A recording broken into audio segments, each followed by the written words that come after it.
2019 เรียกร้องมายังบรรดาเพื่อนสหายนาย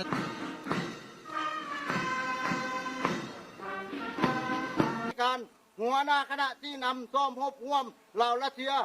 การเต้าโฮม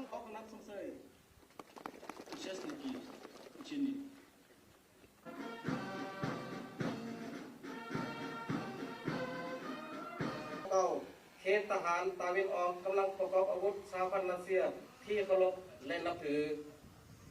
ขอเยียนบรรดาสหายคณะที่นำการสมรบฝ่ายลาวและรัสเซียที่อ่างทนงใจต่อผลงานอันใหญ่หลวงในภารกิจปกปักรักษา Поздравляю вас с началом совместных военных учений!